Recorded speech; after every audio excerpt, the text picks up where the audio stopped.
يا بطل يا بطلة، ركزوا معايا في الدقيقة دي عشان دي أهم دقيقة في يومكم.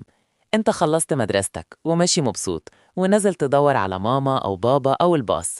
فجأة لقيت حد شكله طيب أو شيك وقف عربيته وقالك تعالى يا حبيبي أوصلك، أنا صاحب بابا.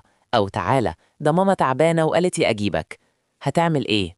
اوعى تروح معاه مهما قالك إنه يعرف بابا، أو معاه شوكولاتة، أو حتى قالك القطة بتاعتك ضاعت وتعالى نلاقيها. ما تتحركش من مكانك.